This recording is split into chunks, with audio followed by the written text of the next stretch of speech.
Happy New Year, Blwyddyn Newydd Dda. Welcome. I'll start with apologies for absence first, please. There are no apologies. Okay, any disclosures of personal or prejudicial interest for today? Councillor Lewis. Item 8, my husband's named in the report, so personal and prejudicial, I'll leave the meeting. Okay, thank you. Councillor Smith. Item 8, member of the local authority governor appointment panel. I got dispensation to speak but not vote. Okay, any other declarations before we move on? If not, we'll move then to the minutes of the previous meetings to sign as a true record. They're on pages 1 to 8 of the agenda. I've not had any requests for any amendments to the minutes today, but happy to take them if anybody has any. If not, could I ask you all if you could show if you're in favour of the minutes, please? And I do agree. Thank you very much. Those are agreed. Announcements to Leader of the Council. I have no specific announcements today other than the ones that I will cover as we introduce the budget reports. So we'll move then to public question time. Mr. Evans, I believe we have a question from a member of the public today. Yeah, we have Derek Roberts here to ask a question. Okay, Mr. Roberts, over to you. Thank you, Leader. Good morning, Borodar. I ought to declare an interest, I suppose, as a former member of the City of Swansea Council and the City and County of Swansea Council, and currently a chair of governors of Dylan Thomas Community School, but of which I'm very, very proud. Anyway, I'm here representing a group of people called Unite Retired Members, and our branch covers an area from Carmarthenshire, Neath Talbot, Swansea, Bridgend. We've got 4,800 members, and in Swansea, about 1,500 live in Swansea. They are devastated by the cuts to the winter fuel allowance question, and that's the nature of my question. So if that's okay, Leader, I'll proceed and just read the question. Mark Drakeford, the Cabinet Secretary for Finance, in presenting the draft Welsh Government budget, didn't mention the winter fuel payment. Has any funding been provided by Welsh Government for any mitigation of the cut to winter fuel payment? And we're now facing the coldest winter for many, many years. This morning, classic.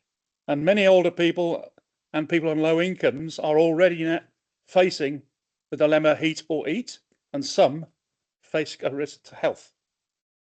What actions can the City and County of Swansea Council undertake to support older people and people on low incomes who face immediate, and I emphasise immediate, fuel poverty? Has the City and County and Council of Swansea had discussions with Welsh Government about the need for immediate relief for people facing fuel poverty? There are suggestions how that might be done by targeting, for example, housing benefit recipients and targeting disabled pensioners who in particular are at particular risk, and a large number of whom are aged 80 years or older. That's my question there. Okay, thank you, Mr. Roberts, for the question. Just a few points from me. I know other Cabinet members may want to comment in terms of what we are doing and have already been doing as a council. The direct response to your question is that having looked at the draft settlement, there is no direct help from Welsh Government for winter fuel payments, although we would be surprised if there was, on the basis that this is primarily a complex position with interplay between the payments and people's benefits, and of course that is a UK government function. What I would say is that the council unanimously made its position clear. It wasn't unanimous, sorry, the Conservative group didn't support this, but we made the position clear on the 5th of September that we were asking as a council for winter fuel payments or alternative measures to be introduced to support pensioners across the country. That remains the position as adopted by Swansea Council on the 5th of September. Since then, we've also launched our Here For You This Winter campaign, which is a multifaceted campaign using our resources here at Swansea Council to help people in a number of ways. I'll run through just some of those, but I know Cabinet members will want to add to that. So primarily, we reintroduced the free bus travel for people, those that wouldn't otherwise receive free travel in the city. So basically anyone wishing to get anywhere within Swansea's boundaries could do so for free, and that offer ran throughout the run-up to the Christmas period on various dates. We've committed to continue with that initiative during other holiday periods this year. That potentially saves families £20 a day in travel for a family of 4 in terms of the offsetting of ticket prices, which of course allows them to recirculate that potential spend into other pressures they may be facing. In addition to that, numerous schemes were rolled out in the run-up to Christmas. They include the Coast Scheme, creating opportunities across Swansea together. That included targeted events for those over 50, free activities. In addition, we operated Swansea spaces and warm spaces for people to be able to utilise instead of having to heat their own home if they were concerned that they were unable to do that. We did our annual campaign of encouraging people to secure the benefits that they're entitled to or may be entitled to, because again, that is one way where people who hadn't qualified for winter fuel payments may have been able to qualify by making sure that they had applied for the various benefits that would give them access to that. We also had a holiday food fund locally, which helped directly and indirectly through voluntary organisations provide food to thousands of people across Swansea, and also direct food support we rolled out. In addition to that, we also work closely with Cwtch Mawr, which provides packages of support to people. The council has provided hundreds of thousands of pounds of support to that organisation run by Faith in Families to ensure that those in the most need in Swansea can access additional help.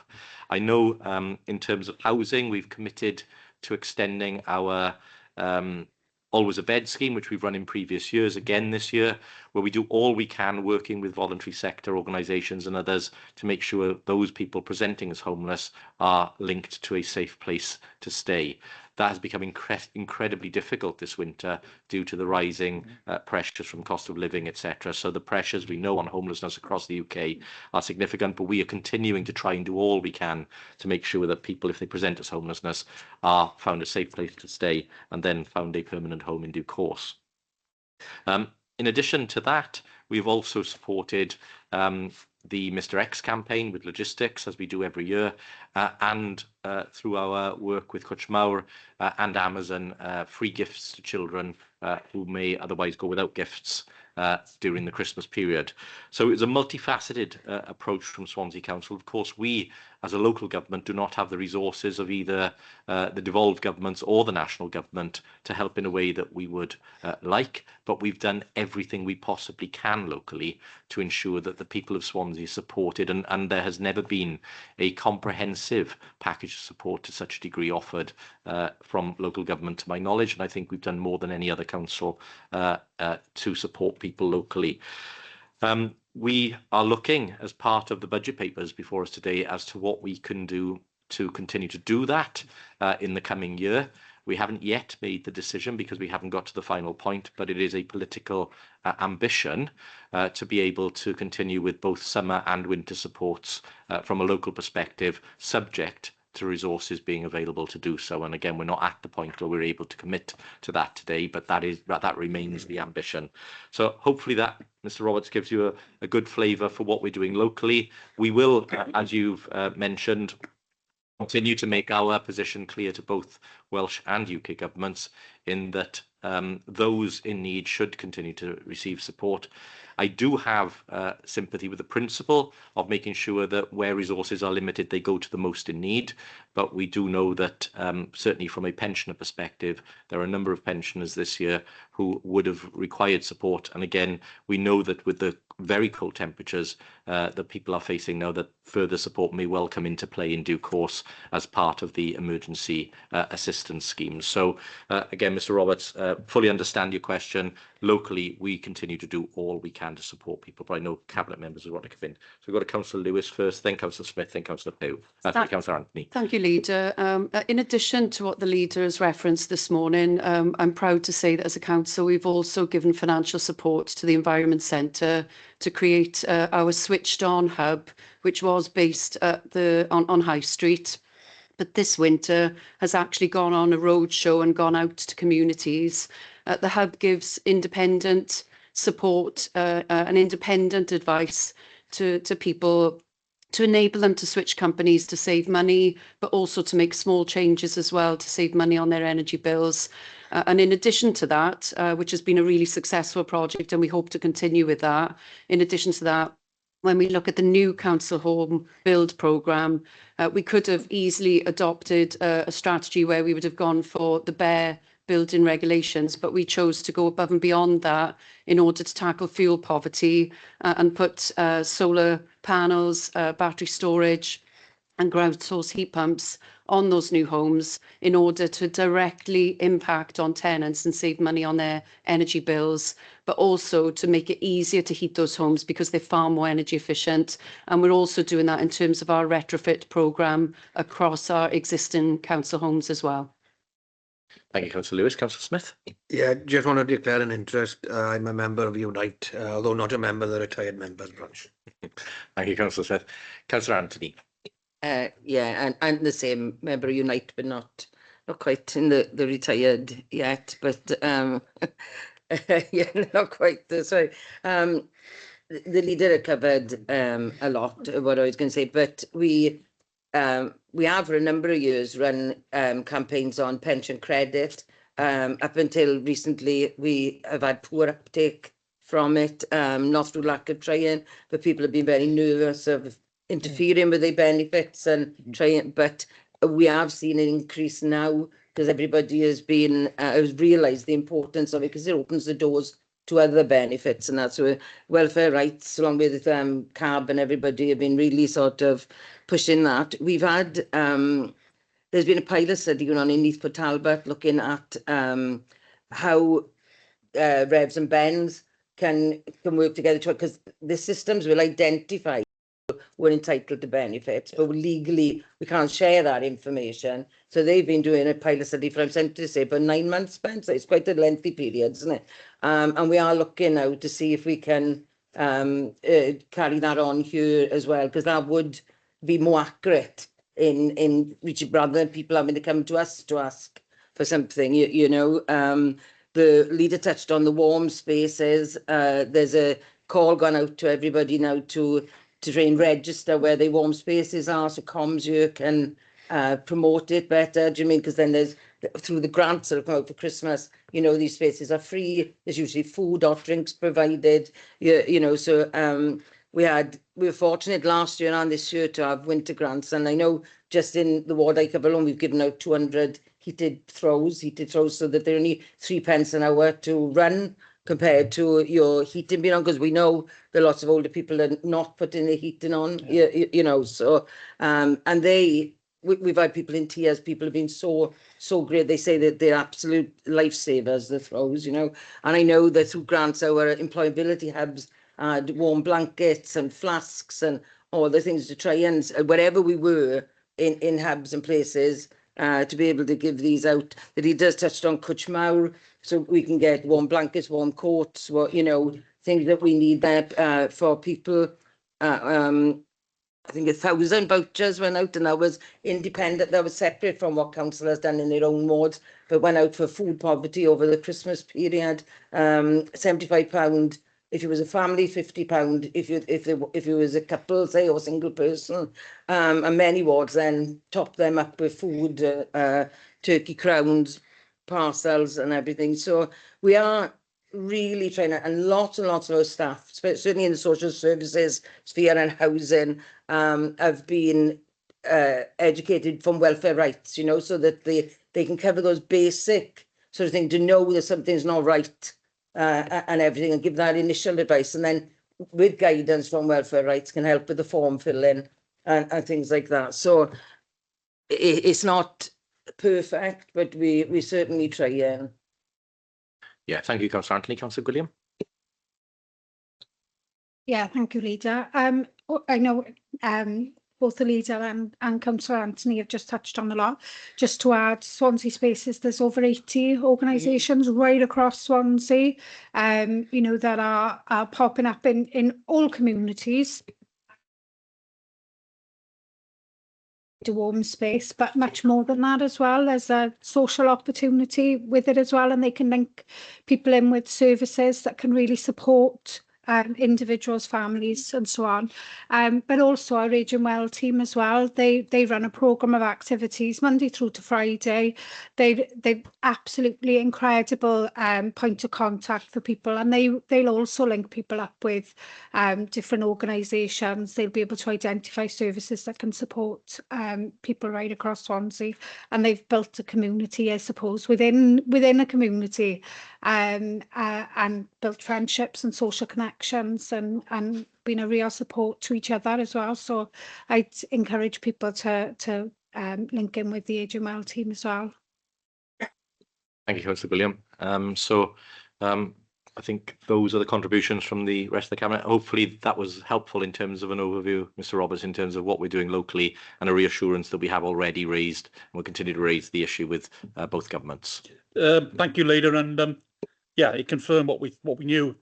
The Swansea is a very progressive council and does an awful lot. In fact, I highly praise the Aging Well procedure it does. Just a comment as well, a large number of our members were elves or delivery drivers, if you can call it that, for the Mr X campaign, which was massive this year. Again, I can't remember the figures, but it's something like 16,000 presents were delivered, I believe.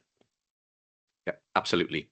Thank you very much for that. So that concludes public question time. I don't see any councillors present who may wish to ask questions, so we'll move then to the agenda proper. And our first item is the budget proposals report for 26-27 to 28-29.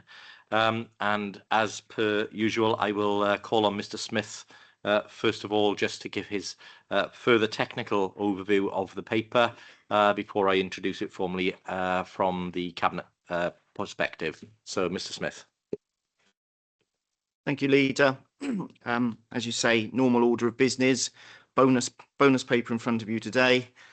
Before I start, I would like to place on record my thanks to the small number of colleagues who joined me in working through over the Christmas period to be able to get a set of papers to you. The budget settlements are often quite late these days and there isn't much time to turn them around. It does mean it can be a little bit raggedy at the edges, simply because there's only a couple of weeks to turn things around in terms of first cut. It was, however, built on the basis of our internal assumptions since October around what we thought might be coming, despite some of the wider noises off at both Welsh Government and UK Government level. And it is undoubtedly the case that the planning assumption had got better as time went on and has enabled you to be in a position to put record sums in, as has been referenced in the press releases, to both social services and education and schools. But nonetheless, there are a number of things that will cause continued difficult choices. And I am unusually not going to rattle through all of the report line by line.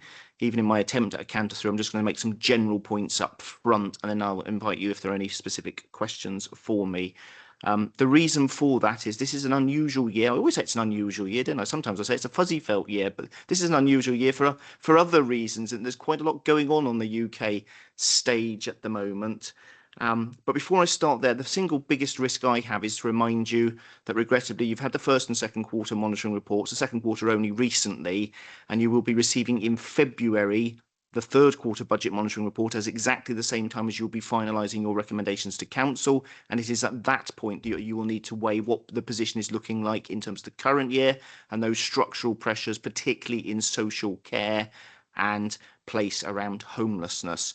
I am satisfied that for today's purposes you have a set of assumptions that are reasonable for planning purposes and going out to consultation, but you may need to significantly weigh the position at the third quarter along with another matters, including all of the results of the consultation and what is a bit of a moving feast, shall we say, in terms of, as I say, Welsh Government and national stage. In terms of my advice, in terms of risks and things to bear in mind, the first one I have to recognise is that both the First Minister and the Cabinet Secretary for Finance have said the budget may not pass the Welsh Senedd. That's simply an electoral reality because they do not have the votes to just get a budget through. I am working on the basis that that is hypothetical only and that some deal will be struck. The reason it's important is that if a deal is not struck, there ain't any settlement for any council or anyone else in Wales. So I think it very unlikely that anyone would want to get to that position. But you have seen similar with the Northern Ireland Executive at Stormont when things have stalled. If a budget does not pass the appropriate chamber, it doesn't flow down. So I make that comment, but I think it's very unlikely that we would get in that position. But given that more senior people to me have made that comment, I thought it appropriate to say the same.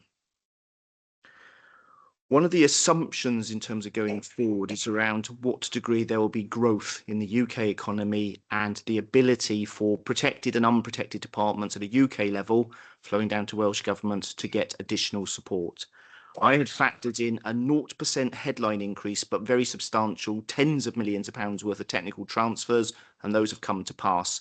I've got relatively modest amounts in my planning assumptions for future years, but they are clearly at some risk given there is currently no growth in the economy. So we'll have to watch and wait and see on that, and we await the outcome of the comprehensive spending review. It's not a comprehensive spending review because only a couple of years, which was to be March, was rumoured to be delayed to June, and I did see comments from the Chief Secretary to the Treasury that it is indeed delayed to June. Not a surprise, it's going to be concluded then, and we'll see what comes, because that will start to inform future years' potential settlements. It is, of course, provisional. At this time of year, it's always a provisional settlement. But the biggie when I gave advice to council and to scrutiny was, is national insurance compensation in or out? I made clear I wanted £27 million with NI in. I wanted 20 with NI out as our minimum position. We got 21 million like for like. So about what we expected, a little bit more. But that like for like hides a whole raft of millions coming in for teachers' pensions, which we've been waiting for 2.5 years, but it was promised and it's turned up and has been baselined. Similarly, there is additional money this year for teachers' pay, and it is being increased for a full year effect into next year and also baselined. And there was also £4 million worth of general support given in the current year, which I think very generously Welsh Government have rolled forward into revenue support grant and treated as only a technical base adjustment, when clearly, given it's now base rather than one-off for general purposes, could have been added to the overall settlements. And I think you and I have both acknowledged that, Leader, and it's right that that is acknowledged, and that helps a bit. So national insurance, though, is going to continue to remain very, very convoluted, especially if it isn't resolved until next June. I have a horrible sense it's going to be a bit like the teachers' pension arrangements, where we had to wait and pay for it and hope and see what turns up. We got most of it back, but not everything we wanted. I have made an assumption that I expect £7 million to come to this authority. The amount we actually get will be complicated. I won't bore you with the details. I've briefed some of you previously in terms of the complexities of both the headline change and the lower earnings limit threshold changes. But the clear problem is also the definitional boundaries. There's two that I want to draw your attention to. Whilst we are due to be compensated, and I believe it is compensation, often the media reports we're exempt. I suspect we are not exempt from His Majesty's Revenues and Customs. We'll be given a cash back cheque at some point. And so therefore, the definitional boundary is very, very important. And I expect it to be done on a very rough and ready Barnet consequential, and then across public sector within Wales and individual authorities. And it will miss all sorts of nuances of how each authority chooses to do its business. It also gets much more complicated.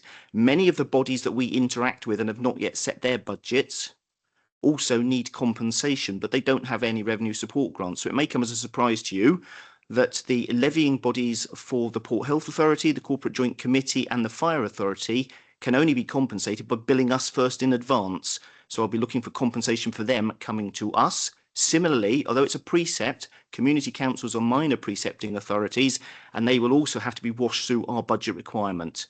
I don't expect it to apply to police because the police precept is set separately. And they have the benefit of modest NNDR RSG redistribution and principal Home Office formula grants. So there is an obvious mechanism for compensating them. But there's at least 4 items of things that are yet to be settled and we haven't been billed for. And those bodies are all making their own budget decisions at the moment to work through. And the most obvious other one is, and I've got to tread carefully here, I'm an officer, I'm not allowed to do politics, but I am allowed to address the practical reality of what it means for authorities. The definitional decision at the moment to be public sector compensated, private not, is problematical. It is problematical generally because every bill we face from every contractor may go up, be it buses, be it food, be it whatever, including all of our building maintenance contracts, capital, etc., etc. But the one that's more obviously close to home is the potential pressure on the third and voluntary sector and our private sector social care partners. That is a matter for other governments to resolve. We have not been funded for any of it. I've got no means to provide for any money at the moment, and clearly there will be ongoing negotiations with partners. Contracts have been signed in the past. They are subject to annual negotiation, but I bet every single contract we've signed has got a force majeure clause in it and says all of these are subject to change if the UK government decides to change tax rates. So there is quite a lot of froth and distortion potentially in there, which is why I've got to warn you about those sorts of matters. As I've indicated, wider inflation will trend higher. Don't expect it to go back to the levels we wrestled with a couple of years ago, but clearly that will cause some pressures on our budgets. I'd factored in 2.5% pay awards. They're looking a little bit on the light side already now because the UK government has submitted for England a recommendation to the pay review body for a 2.8% pay rise for teachers. There's a whole raft of process to go through, and it will take to at least next September to wash through to Wales. And similarly, we're not in control of local government pay setting. We take the national pay framework. It may go up, but at the moment, it wasn't material enough for me to recommend changing them in the 2-week window from settlement to the papers in front of you today. One of the other things that's interesting and difficult at the moment has been on the media in the last 24, 48 hours, and we'll have to see how much is froth and excitement versus what may happen in future, which is interest rates.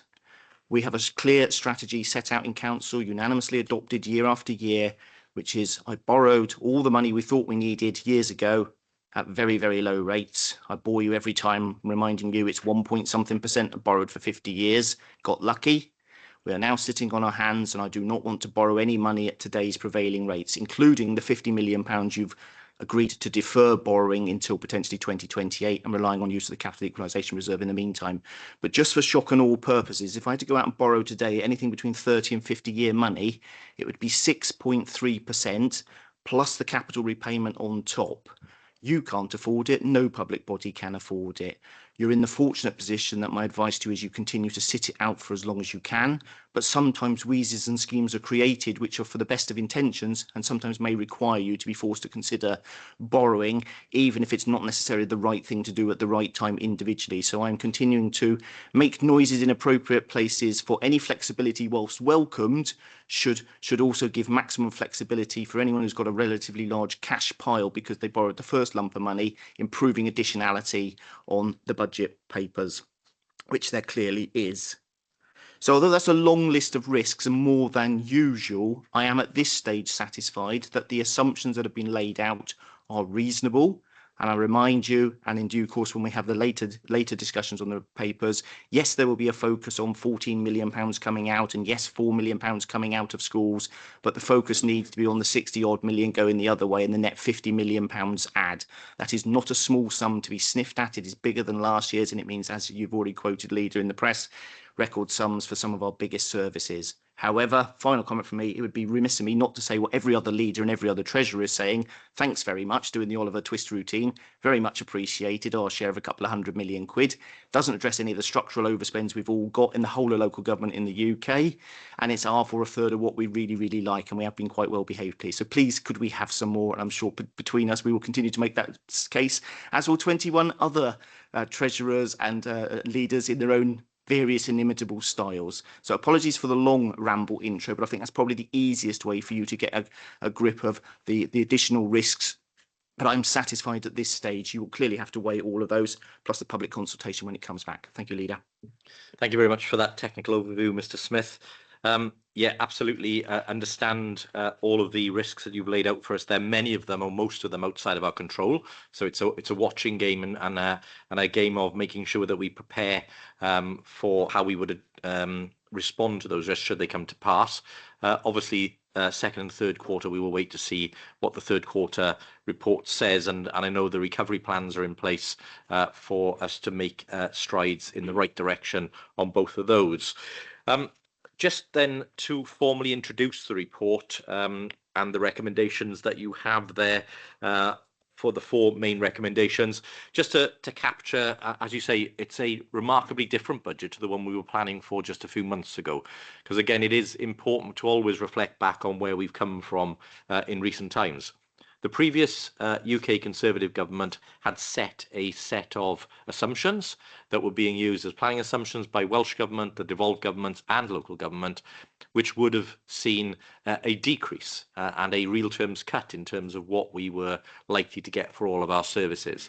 That position changed dramatically in the latter part of last year when the new Labour UK government came in and changed the amount of money available to public services. The money coming to Wales was a record amount, as was therefore the money that's being passed on to local government. Local government have done very well in the settlement in Wales. But as Mr Smith has laid out, we asked for around £600 million worth to fund all the pressures, and we got close to 250 million. So well short of the fixing all of the pressures. But again, it's 250 million more than we probably would have got had the UK Tory government remained in place. So it is a improved position, doesn't fix all of the problems. But what it means for us is that we can now propose to invest £2.2 million a day into education, care and community services in the coming year. And that's what the papers set out there. There are some savings requirements, some of them linked to the overarching transformation programme in social care. I know Councillor Gibbard will say a bit more about that when we come to fees and charges report in due course. But there is significantly more money, £50 million going in net when you take account of the savings versus the total investment going in. Within that, of course, we are carrying some pressures which we have lobbied against for some time. The biggest one that we continue to have a bugbear about is the fire service levy. And again, that is likely to be above 6% this year. We won't know the full and final figure in due course. But again, that is something that takes money away from education, social care. Not saying that fire service is not a worthy funding partner, but we have long believed, as I think most of local government have, that that should be dealt with as a precept in the same way that the police service is dealt with, so that it does not remove money from local councils and direct it over to the fire service. That 6.3% is going to mean at least 1% on council tax in terms of funding before we even start to look at pressures that we fund. And that simply can't be right in terms of us trying to make sensible decisions for local taxpayers. Welsh Government themselves believe that local government should be raising council tax. That's the assumption they make in their papers of 10%. Now, again, I don't think as an administration we are thinking of raising council tax anything near 10% because we reflect on the fact that we have residents, as we've talked about already, who are facing significant cost of living pressures still as a result of the bonkers budget by Liz Truss many years ago, which is, as Mr Smith couldn't say, but I will say, drove up interest rates dramatically, and they've not come down since. So we are continuing to see the tail end of that. But it does mean, in cash terms, big investments in services. We've already published the fact that in these papers that we propose to invest over £22 million into education this year, taking it to its biggest ever level of £226 million. That will not fix all the pressures in schools, but it is much better position than schools, again, were expecting just a few months ago. Likewise, record amounts going into social care this year if this budget is approved. So we will also, as we always do, as we listen to the responses to the consultation, make some further amendments as we get back together as a cabinet in February, and then obviously as we move to council in March to set our final budget. As I alluded to earlier, there is an ambition to lock in some help for our residents in terms of that extra Help for You campaign that we've done in the winter and summer. There's an ambition to continue with free bus travel. There's an ambition to continue with low-cost parking charges. And there's an ambition to do a raft of other things that we've been committed to for a number of years. But as Mr Smith says, that has to be cash-backed. And we can only do those things where we can find the resources to do them. This budget is much, much better than was anticipated, seeing real terms significant increases and record amounts potentially going into services this year. So recommend the report and the recommendations and fully move those on page whatever it is of the agenda. I don't have a page number on the one that I've got, but you'll see the 4 recommendations there. Again, we will then begin the consultation, which will run for a few weeks hence, and we will get back together to consider the responses to those recommendations in due course. So with that, happy to move the report and look for a seconder, please. Councillor Lewis. Thank you, Leader. My thanks to Ben Smith and to yourself as the Deputy Leader of the WLJ. I know working together with other leaders across Wales, you've continued those communications to try and lobby for local government quite heavily. And I don't underestimate the time that has taken, and really do appreciate the work that you've been doing behind the scenes to get us to a better place. Very happy to formally second the report. Thank you, Mr. Lewis. And again, remiss of me, I do it at every meeting, but I didn't do it this morning. Thank Mr. Smith and his very small team who work incredibly hard to get all of the complex numbers and the wizardry that goes on behind the scenes to make sure we have a budget that adds up. And again, I know Mr. Smith and his team were working over the Christmas and New Year period to make sure we were able to have a report today, and I am very grateful to them. And again, Mr. Smith and I do the tag team, making sure that we put the arguments to the relevant places in both Welsh and UK government whenever we can, to make sure we try and get the best deal for local government. So we'll continue to do that. So thank you, colleagues, for that. Are there any cabinet members who wish to comment on the report today? If not, recommendations are there. Could I ask you all if you're in favour of the report, please? Thank you. Thank you very much. That is carried unanimously. Grateful for that. So we'll now commence the consultation. With the Cabinet's indulgence, I'd like to just reorder the next few reports if I can. I'm going to propose slipping the local authority governor appointments to the last item, so that if people have to leave, they don't then have to rejoin. We'll take that last, which means we can move now immediately to the annual equality review report. And if I can call Councillor King in, please. Yeah, thank you, Leader. Really pleased to present the report, which is the review for the year 2023-24. And as the report outlines, this is the final report in the 4-year strategy, which was from 2020 to 24. And we now have a new strategic equality plan in place, which also reflects our human rights objectives in that new plan. So Appendix A of the report outlines the progress against the various objectives that were in place for the plan and the impact of those as we go through.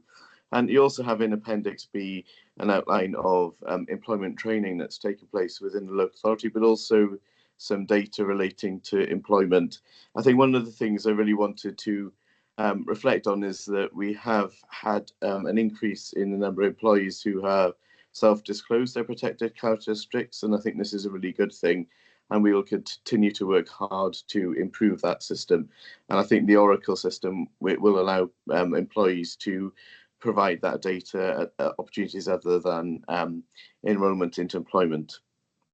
I think the final thing I wanted to really say in the report, because everything is provided in the appendix, is just a thanks, because this is a really cross-cutting report. It shows that the significant amount of work that takes place right across the council in terms of the contribution towards the objectives that we have in place. And also my thanks to the team, but also to the Strategic Equality of Future Generations Board, who take on the task of monitoring the plan and taking care of the equalities actions across the council as well. And there's always very good representation from across the council on that board, and the input into there. So really a lot of thanks to that work, and this really highlights the strong commitment to equalities that we have as a council. So very happy to move the recommendation for the report. Thank you, Leader. Thank you, Councillor King. And can I formally second the report on your behalf, and also thank you for interrupting your leave to introduce the report today. Do appreciate your attendance to do that. Call Councillor Anthony in. Yes, and thanks Councillor King, and I sit on the board with Councillor King, and we've really seen it develop over the last couple of years, and really sort of gone from strength to strength. There is excellent partnership working across there, and you'll see in the report lots of the different programs that are going on to sort of, you know, from the VODA perspective, from the hate crime prevent, right through to tackling poverty, to our local area coordinators, to it's very interesting to see the data breakdown, because it is a problem we've had for years, being able to really collect and evidence things, and we are getting better. You can see obviously that there's still lots of people not declaring, you know, choosing not to say, and we are still working on that. And through all the services, hopefully people will become more confident and feel that they can, and we'll be able to get even more information from it. But, you know, I'd like to thank the officers for pulling this report together and everything. And like you said, as you read it, you can see the variation of staff around the council that bring this together. So I'd just like to say thank you, and onwards we go with it, sort of thing. Yeah, thank you, Councillor Anthony, and thanks to everybody who's been involved in the work of this. I think it is a really good report and shows the efforts and the outcomes that are being made across the council. So the report has been moved and seconded. Could I ask you all to show if you're in favour, please? Thank you very much. That is carried. Another report will go out for publication. So thank you very much. We'll move then to item 10, which is the annual review of Swansea Council charges in social services. Councillor Gibbard. Thank you. Yes, I'm here to present the annual review of Swansea Council's charges in social services. As the name suggests, this is a paper that's brought every year, but this year in particular, work has been done to develop a new policy, which is attached in Appendix A, and to address some anomalies that exist. I also want to ask permission of Council to outline in shortly 2 further charges which aren't included in the written report, and so I'll be moving those as an amendment. So in terms of the anomalies which have been worked through and brought in the report, the first of these is that there is currently a differential in the charge for private sector residential places and those in our own in-house accommodation. But due to the specialist nature of our internal care homes, we do need to uplift the fees and link to the fee we pay for private sector care going forward. The second is a clarification of our policy around charging for temporary residential care. Previously, the definition of temporary has been considered any period up to 52 weeks.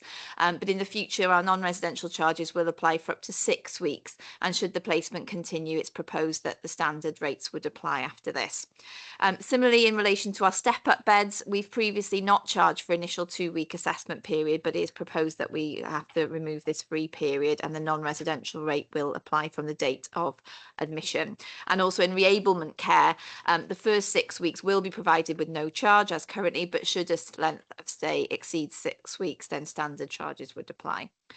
A further anomaly is the current hourly charge for domiciliary care, which is less than the average hourly rate we pay for private sector care. So again, because of the more specialist nature of our in-house provision, it's proposed that the current average cost becomes the baseline for future charges.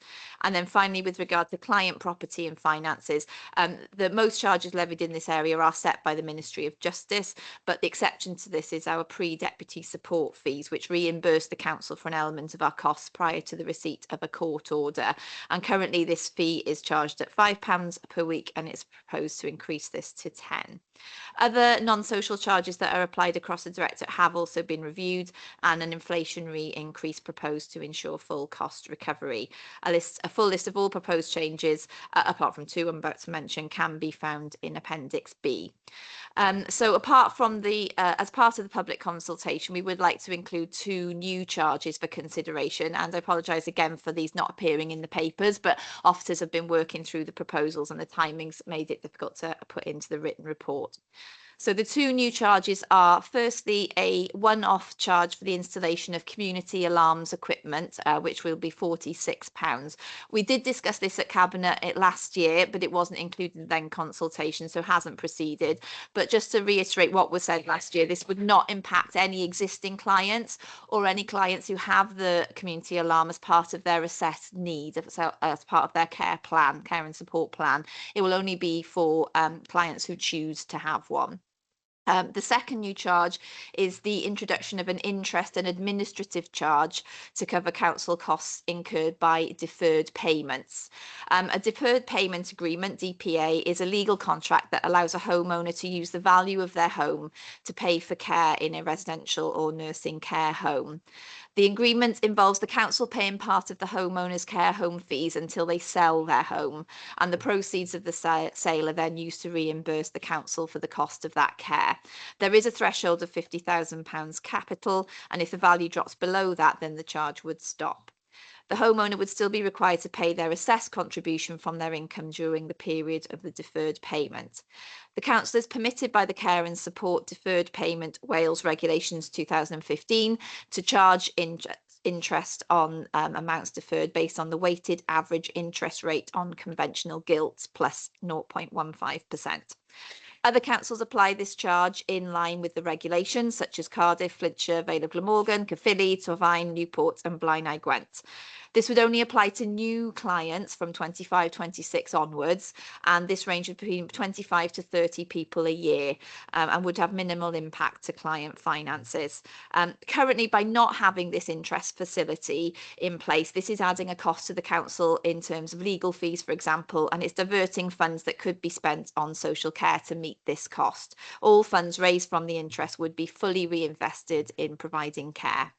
So these two new charges will be included in the consultation and come back to Cabinet for a decision following the conclusion of the consultation. So to formally move the report with the recommendations that 1, the findings of the annual review of charges are accepted. 2, the draft charging policy for social care support services and other services provided by Swansea Council Social Services be subject to public consultation, in particular any above inflationary increases within the list of charges 25-26, and then to amend an extra recommendation number 3, the additional charges proposed today at Cabinet be included in Appendix A and B as relevant, and 4, a further report is considered by Cabinet following the conclusion of the consultation. Thank you.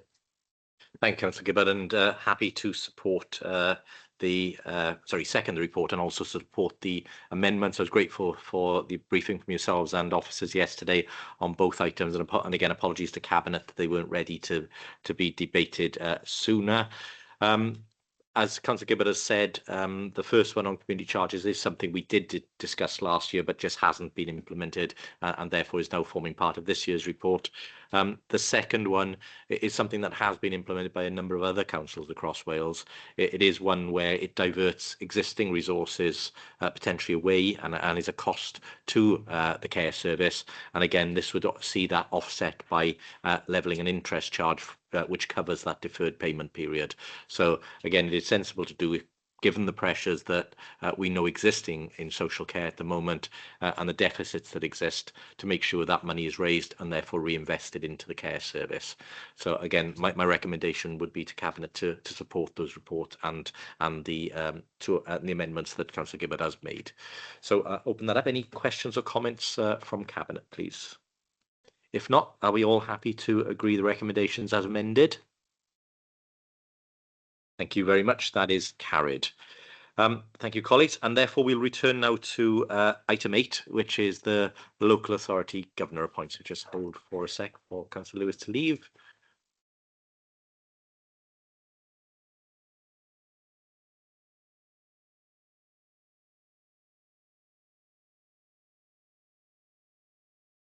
Okay, Councillor Smith. Yes, thank you, Leader. I'm happy to move the report and thank the people that have volunteered. This is a voluntary role, but we know the key role that are played by school governors, the important decisions they have to take, and those of us who have looked at budgets over the last 6 months will know that it's not an easy role to undertake. So thank those taking part, and happy to move the report.